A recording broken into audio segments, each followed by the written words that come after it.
scientists are at a loss to explain what is causing this weather and why it is taking by surprise. That sudden drop in temperature as half an hour ago, Mexican officials closed the border in the light of so many U.S. refugees. We prepare to go live to Los Angeles. Are you getting this on camera? What you see is happening now. Look over there behind me! That's a tornado! Yes, a twister! This is just massive.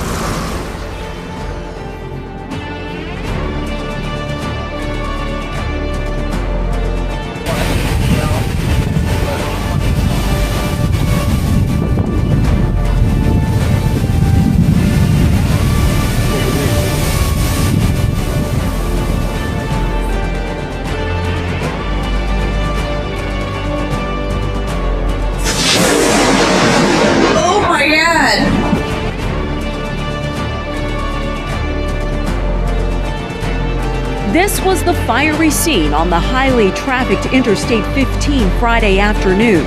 A brush fire on either side of the freeway forced traffic to stop, and soon more than a dozen vehicles became engulfed in flames.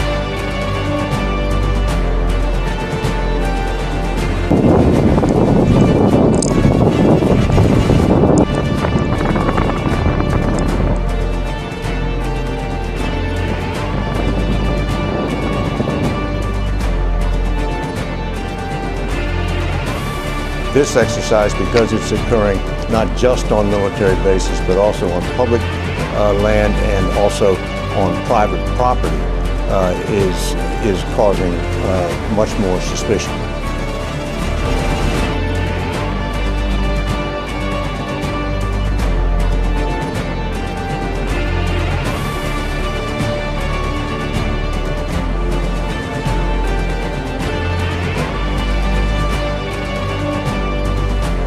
Beginning today, more than 1,000 American troops will descend across 7 Southwest states for a 2-month military training exercise named Jade Helm 15. It's expected to be one of the largest military training exercises ever performed on domestic soil. But Jade Helm 15 is being met with suspicion by a lot of folks who live in the areas where it's supposed to happen. And a lot of people are putting out some theories. I hate to call them conspiracy theories, although some are characterizing it that way. And part of the fear here is because of this military handout. The map shows 7 states involved and labels certain states like Texas hostile territory. National security correspondent David Martin joins us from the Pentagon. I mean, if they wanted people to greet the troops with open arms, it does seem like calling it hostile territory, even for a training exercise, well, it might ruffle some feathers.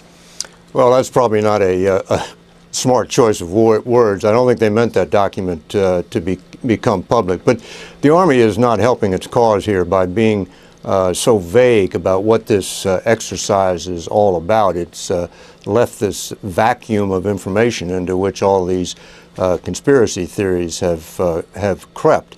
All the Army really says is they are developing new warfare tactics in a landscape that resembles the Middle East. And you know, if you're suspicious of government intentions to begin with, there's not a lot in that statement that is going to reassure you. Even this, David, sorry, but even the graphic that we're showing right here where the legend says hostile, permissive, uncertain, and uncertain, leaning friendly or leaning hostile, some theorists have come up with the idea that they have the red list. These are people who would take on the government if they thought that the government was there to suppress free speech and to suppress democracy, and that there are kill plans in place for everyone who's leaning hostile. Well, you know, those are pretty far-fetched. For the first place, 1,200 soldiers are going to be involved in this. 1,200 soldiers over 7 states is not a very big force and is not going to crush anybody. But more to the point, I think I've been on smaller versions of exercises like this, these special operations exercises, and the scenario is almost always the same.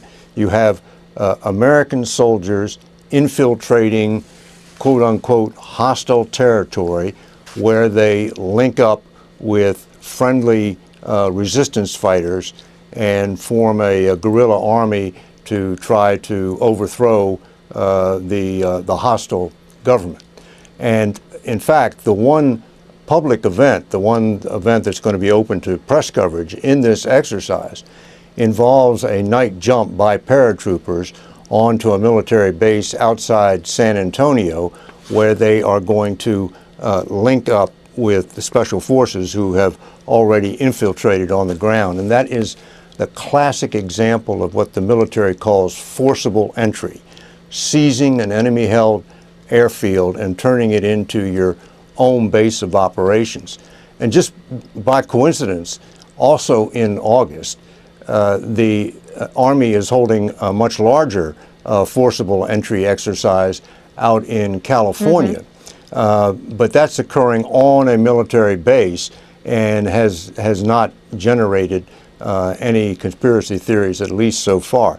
This exercise, because it's occurring not just on military bases, but also on public land and also on private property, is causing much more suspicion. All right, David, thank you so much for trying to clear up some of the confusion about this. It probably, as you said, would be better if the Army just came out and said exactly what they were trying to do here. David Martin at the Pentagon, thanks.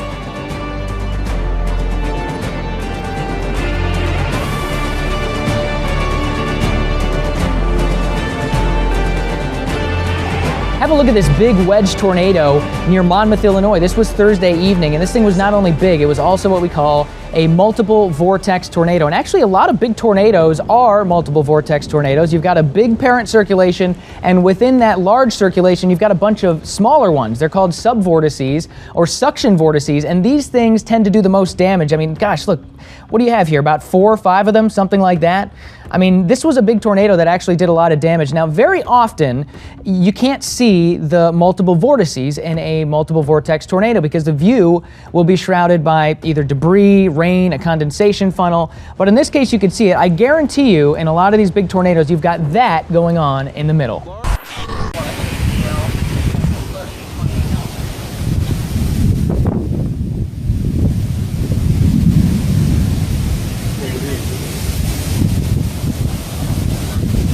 So cool.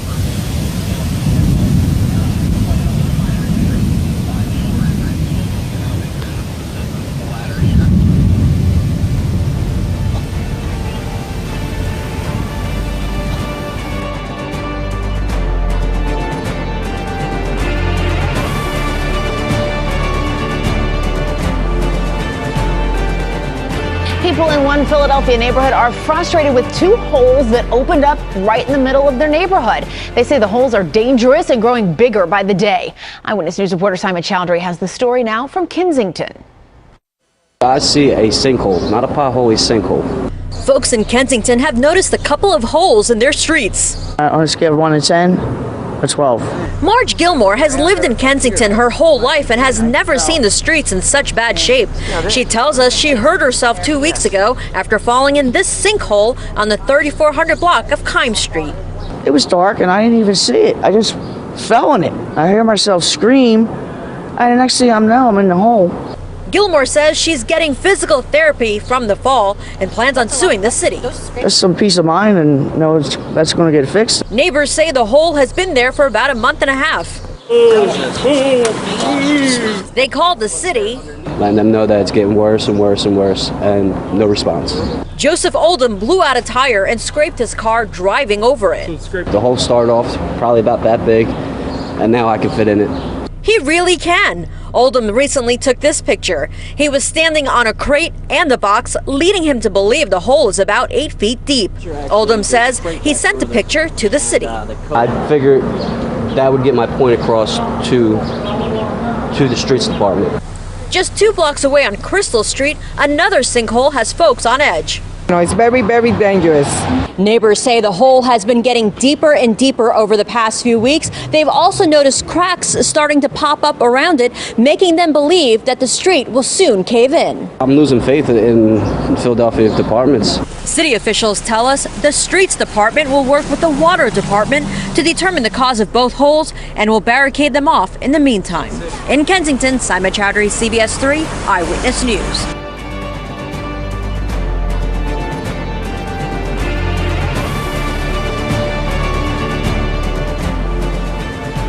An earthquake with a magnitude of 7.0 has hit off the Solomon Islands, but seismologists say it's unlikely to cause dangerous tsunami. The USGS said the quake struck about 80 kilometers off Lata Island around 2:30 p.m. Saturday local time. The focus was 10 kilometers deep.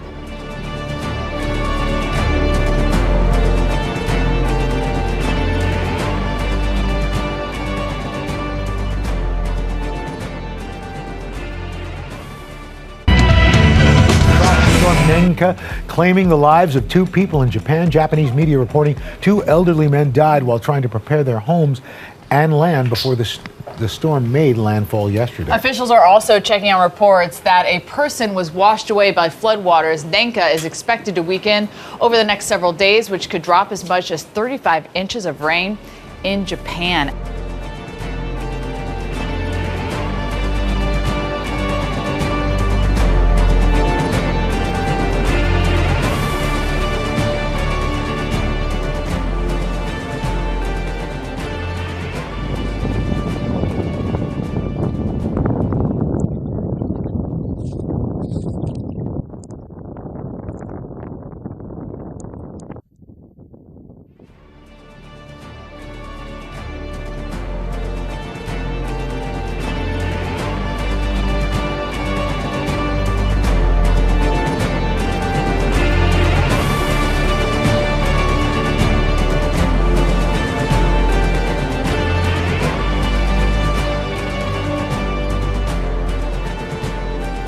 Just bringing some live pictures coming into us from Athens. This is of a huge fire on the east side of the Greek capital. We're being told that 35 fighters are tackling the blaze. Apparently it had spread very quickly because of high winds. This is the Imitos mountain and it's very near. You can't quite see the scale of it there, but you can almost see it encroaching onto very densely populated areas. Lots of pictures on Twitter of this as well, people taking pictures from their balconies and saying how close it is to their homes. A lot of concern there. They're saying it's on the Hymettus Ridge over Athens, very near a densely populated area. I'll keep an eye on those pictures and bring you more as we get it.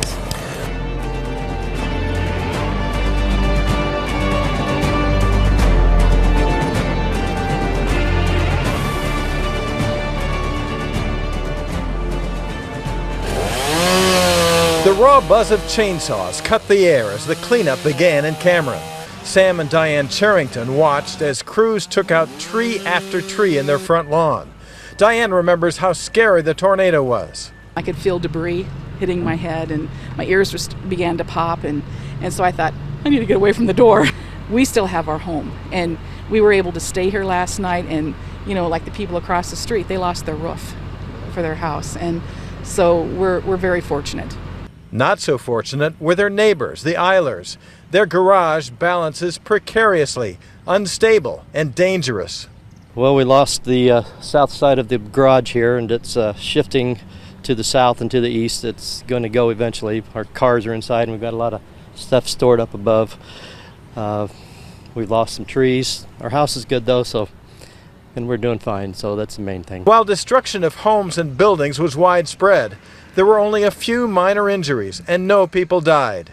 Still, things are far from normal here. The surrounding landscape that longtime residents like Sam and Pat Fox had invested years in will take another generation to rebuild. You've lost so many years of enjoyment, and it'll never happen again. In Cameron, Illinois, for the Weather Channel, I'm Scott Newell.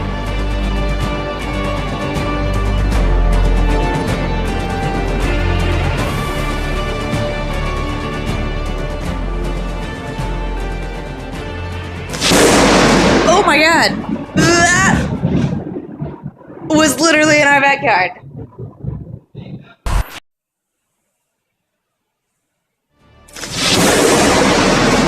Oh my God!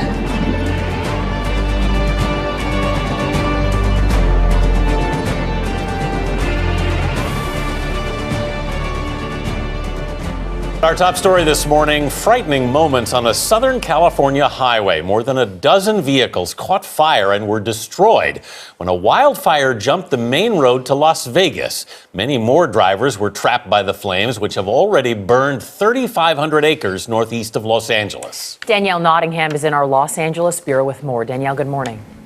Good morning. Not only were multiple vehicles burned, the fire has also destroyed a number of nearby structures. While no injuries have been reported, motorists were forced out of their cars to save their lives. This was the fiery scene on the highly trafficked Interstate 15 Friday afternoon. A brush fire on either side of the freeway forced traffic to stop. And soon, more than a dozen vehicles became engulfed in flames. You can still see the cars that caught fire. They're burning there in the middle of your screen.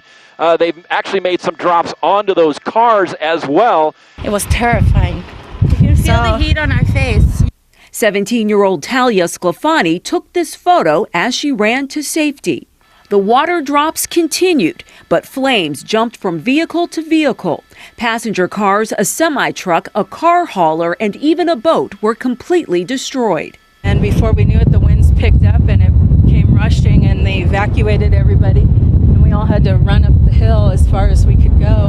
Motorists were able to return to their cars once the flames on the freeway were safely extinguished. Couldn't get out. It started over at that end, I believe, and then it slowly started to move forward, and then it jumped the lane. But the fire continued to burn into nearby brush into the evening hours, burning structures and forcing evacuations.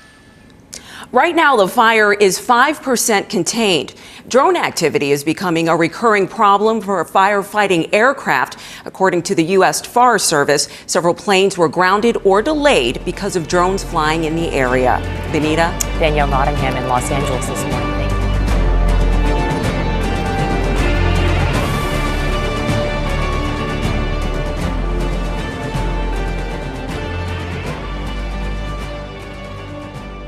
Top of breaking news right now. A lightning strike at Del Mar Park in Aurora sends 4 people to the hospital. Fortunately, all of those people were not directly hit and only had minor injuries.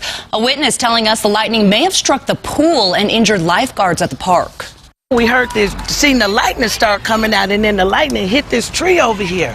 And it was just a big boom, and everybody just scattered. Then we seen them carrying a couple lifeguards out of the pool. Now, we're still waiting to confirm details with Aurora Fire. This all coming just one day after 4 people were hurt in a lightning strike in Chaffee County.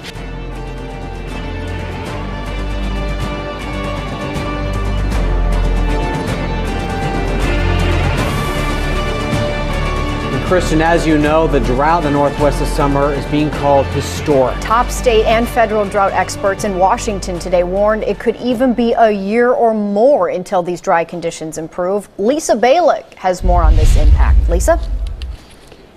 Yeah, listen to this. I found out that Washington state has received less rain than even landlocked Phoenix, Arizona in the past couple of months. Now, our dry spell spells big trouble around here. The Evergreen State is, well, not so much right now. Washington state water experts told me today 99% of the state is in a drought, and the dry spell is causing a tidal wave for the economy. The heat is hurting berry crops. Most of the nation's raspberries are grown here. Livestock feed is withering, and the heat is stressing cattle.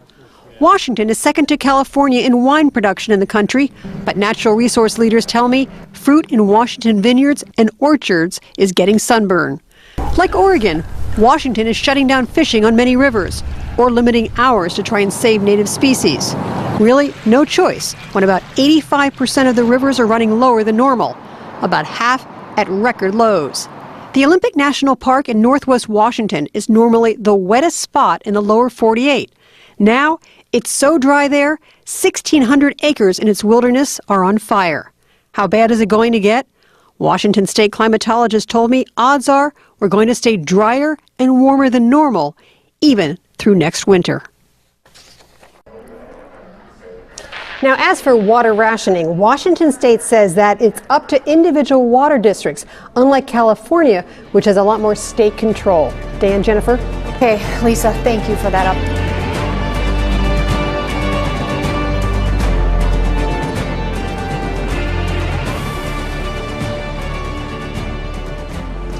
with raids and seizures of guns, money, and computers. Saudi Arabia's Interior Ministry says it's dealt a massive blow to ISIL.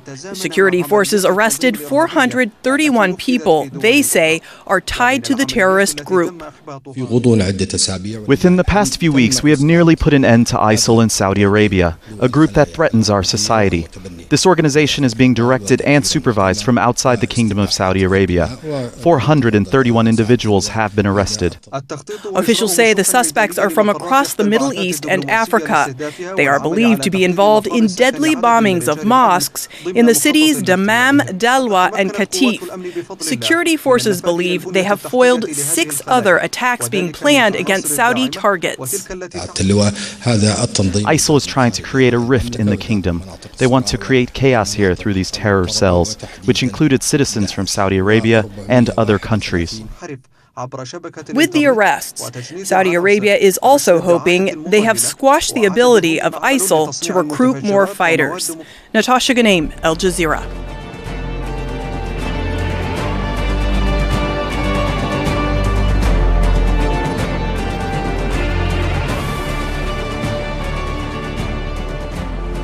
And I think it's worth pausing on the number of 120 lives lost in one explosion, quite staggering. 140 wounded, 13 of them children, 14 of them women. Now, this appeared to have occurred when a man managed to use ice to enshroud his explosives to bring his truck into the middle of a crowded outdoor market in the town of Khan Bani Saad in Diyala province. That's an area which ISIS are supposed to have been pushed out of, but clearly are still able to penetrate. Now, of course, he appears to have been offering prices for the ice that were significantly lower than the market. And in this extraordinary heat in an area like Diyala, people, of course, would have rushed ahead of the Eid celebration that we're in right now, that began yesterday in earnest, to buy that ice. And it was when that crowd of hundreds gathered around that truck that he detonated the device, killing all those people. Most of them Shiites. Of course, as you know, ISIS is predominantly a Sunni extremist group targeting Shiites here, and this grossly sectarian war that's been raging now in Iraq for quite some time, but particularly hitting a peak with ISIS activity right now. And I think many are terrified this might be showing a switch towards the people used to call them spectacular bombings that Al-Qaeda in Iraq are responsible almost 10 years ago now, trying to make sure the death tolls are what staggers rather than those gruesome videos we've been seeing of executions from ISIS in the past months or so, Paula.